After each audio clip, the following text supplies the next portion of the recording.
Buenos días a todos, a todas. La verdad es que no os veo, entonces esto es muy extraño porque están todos los focos hacia acá y es como hablar así a una nebulosa. Bueno, quería comenzar dando las gracias, por supuesto, a la organización que en septiembre ya se puso en contacto conmigo para invitarme a esta inauguración, que he considerado desde el principio un honor. Y, por supuesto, en especial, muchas gracias, en especial a Conchi, a Choni, a Carolina, pero también, por supuesto, a todos los coordinadores, monitores, talleristas, lectores y jóvenes que conformáis los clubes de lectura. Sin vosotros, indudablemente, esto no sería posible. Ha dicho mi presentadora que soy, que tengo ya experiencia en el tema de los talleres, es cierto. El Club de la Cometa es un maravilloso taller que acaba de cumplir 10 años y comprende un abanico de edades entre 8 y 13 años. Es verdad que los jóvenes, los de 13 años, son los que asisten en menor número, pero sí es cierto también que suele haber overbooking a la hora de entrar al taller. Pero no os voy a hablar del taller ni de mi experiencia en ese campo, porque he preferido, puesto que esto era una inauguración de algo tan importante y tan bonito que nos reúne hoy, que es un sábado para que todos estuviéramos en casa, relajados o haciendo otras cosas, otras muchísimas cosas, reunidos aquí porque nos interesa este mundo, porque sabemos que si no somos nosotros los que apoyamos, esto de alguna manera se pierde. He titulado a mi charla, y voy a intentar ceñirme, lo voy a hacer, La fiesta de leer, porque creo que al tiempo hablamos muchas veces de las cosas, como decía Coseriu, sabiéndolas, pero sin meternos en harina. Y realmente es que leer es algo tan complejo. Leer es una fiesta, sí, pero ¿por qué no leen los jóvenes? ¿Por qué cuesta tanto trabajo leer? Y es ahí donde he querido indagar un poco. Es verdad que los preparativos a la fiesta requieren, muchísimo trabajo, muchísimo. Tantos que muchos se quedan por el camino, porque lo cierto es que leer es comprender los mensajes que hay escritos. Y comprender los mensajes escritos, cada uno lo hace en el momento que puede, que quiere, que su mundo, que su voluntad, que su interés le permite. Hasta entonces lo único que hacemos es intentar decodificar un código complejísimo. Fijaros que yo traía por aquí una lista de bondades de la lectura. Desarrolla la actividad cerebral, la capacidad de observación y de análisis, favorece la atención, es la base de la reflexión, de la crítica, de la interpretación, potencia la creatividad y la imaginación. Y todavía lo más interesante es que modifica el carácter, porque nuestro cerebro es plástico. Modifica el carácter, las emociones e incluso la personalidad. Es la vía de ocio más completa. Pues fijaros si estáis haciendo algo valioso. Estáis haciendo lo más valioso, pero estáis haciendo también lo más complejo, lo más difícil. Porque, no sé si os habéis parado a pensar, las palabras en las que el lenguaje se sustenta, los signos, son signos absolutamente misteriosos. No se sabe el origen de esos signos, no se sabe el origen de la combinación de esas palabras, cómo se conforma. Hay un autor que dice que si supiéramos lo que hacemos al leer, estaríamos desentrañando los más intrincados movimientos de nuestro cerebro, de nuestra mente. Y eso es algo que debemos saber, es algo que parece que obviamos, pero es que yo encuentro interesantísimo que se sepa y que se haga hincapié en eso. Por eso nos cuesta trabajo leer, porque no es una actividad sencilla ni fácil, ni que pueda hacerse en plan relajado. Es verdad que lo hacemos en plan relajado, pero ¿cuántos de nosotros llegamos cansados, por ejemplo, del trabajo, de nuestra actividad, y se pone a leer pues un ratito a la hora de acostarse o tal? Pero si no, como además requiere voluntad, requiere silencio, requiere sosiego, todo eso es complicadísimo encontrarlo en el mundo actual, ¿no? Con lo cual tenemos que, digamos que, luchar y conocer también cuáles son las bases que sustentan esta fiesta de la lectura, porque es verdad que muchos se quedan por el camino. Vosotros lo que hacéis en el Club de Lectura es ayudarles. Me he encontrado por aquí ahora con muchos amigos, algunos son de los que están empezando a venir a los clubes de lectura y están entusiasmados con esa pertenencia a un club. Era lo que decía César Mallorquí.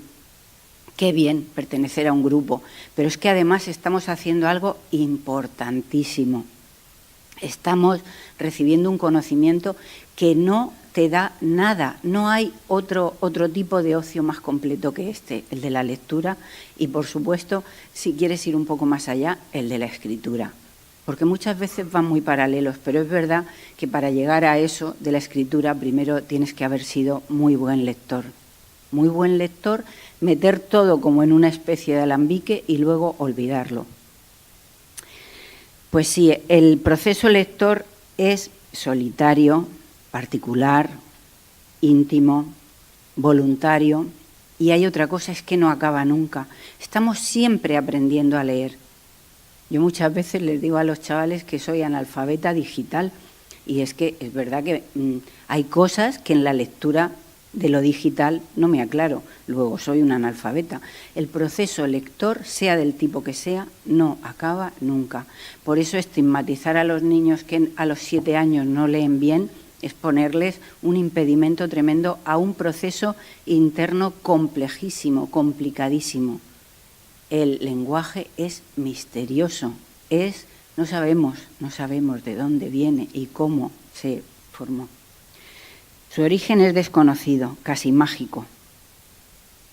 Le escuché en la biblioteca regional una vez decir a Blecua que el uso del lenguaje es un ejercicio de sabiduría, y me parece totalmente real y cierto.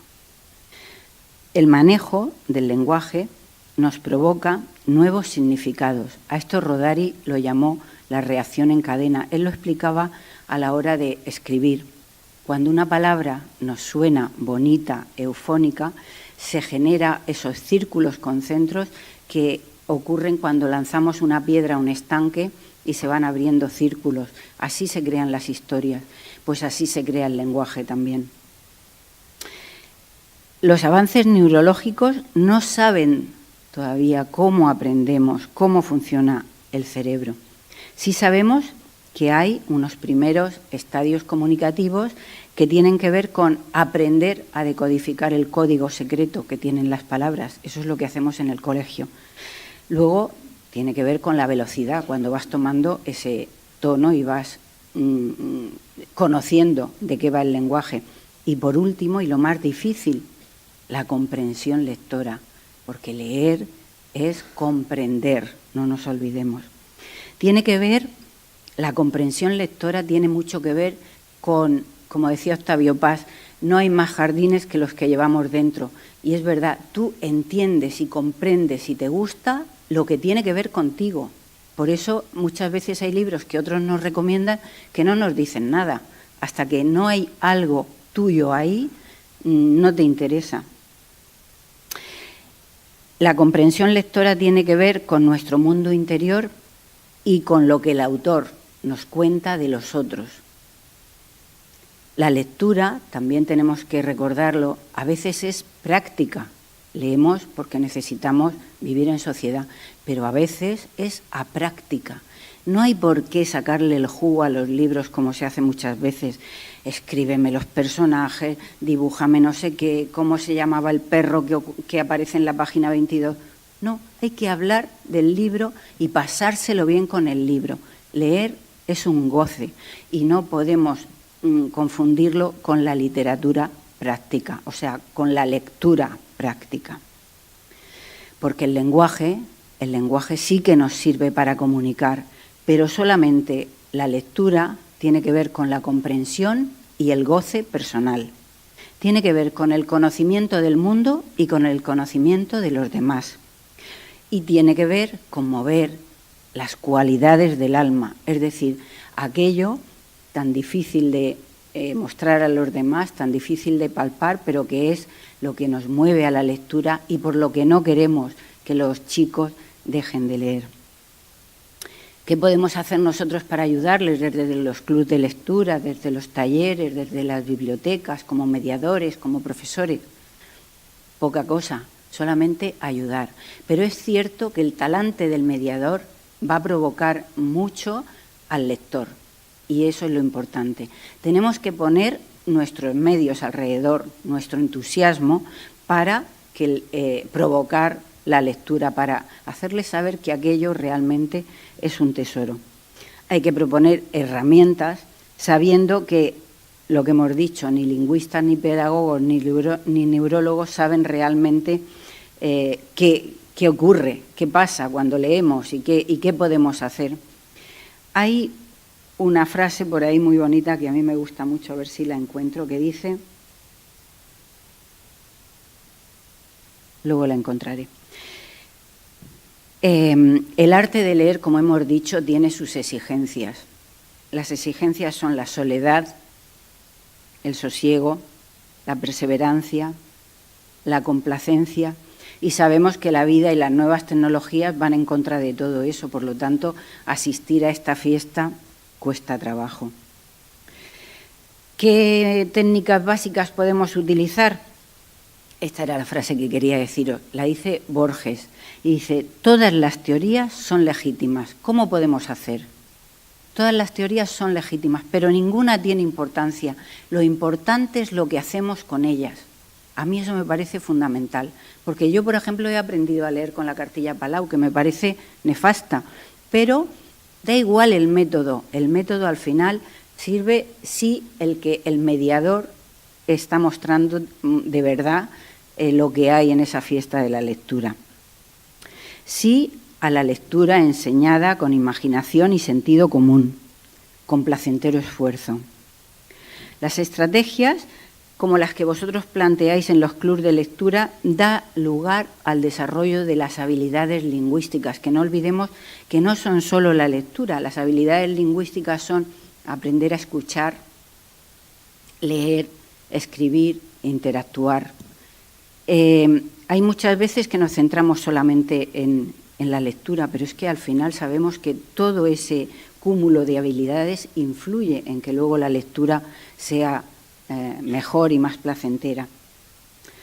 Hay que potenciar el juego, el ir a lo desconocido, ser un poco atrevidos. Eso es lo que nos da la fuerza y el poder frente a otras cosas. Hace poco leía un artículo de un escritor que también que escribe ensayos, Gonzalo Torné, y había un artículo suyo que me parece que viene muy a propósito de lo que estamos hablando, y hablaba de que había que protegerse contra los retos y desafíos que la publicidad empresarial nos vende. Se estaba refiriendo a que en 2016 un grupo de pedagogos se había puesto en contacto con las administraciones educativas para intentar introducir en las aulas la programación. Es decir, como si la lectura y la escritura estuvieran obsoletas y enseñar a los chavales a programar, porque era más importante que leer y escribir. Bueno, pues hablaba este escritor y este filósofo, decía que eso era la gran barbaridad, por supuesto, porque lo que nos venden no tiene mucho que ver con los argumentos de el futuro laboral, ¿Qué va a ser de nosotros si no sabemos nuevas tecnologías? ¿Qué va a ser de nuestros hijos? ¿Qué futuro laboral van a tener? Y también jugaban con el miedo. Él llamaba a todo esto paparruchas deterministas y me encantó, porque creo que son esos, paparruchas deterministas. Es decir, si no sabes programar, pero sabes leer y comprendes lo que lees, vas a aprender a programar. No pueden quitarnos la lectura de un plumazo porque vengan las nuevas tecnologías. Una cosa no quita la otra. Es verdad que aquí hoy, me imagino, se van a hablar de muchas cosas que van a tener con los jóvenes, los futuros lectores y las nuevas tecnologías. Pero creo, estoy con Gonzalo Torné, en que hay que estar protegidos frente a esos miedos que nos quieren vender. La lectura, como ninguna otra cosa, nos da una base a la reflexión, a la crítica y a la interpretación. Así que no se nos cuelen en nuestra fiesta. Muchísimas gracias por vuestra atención.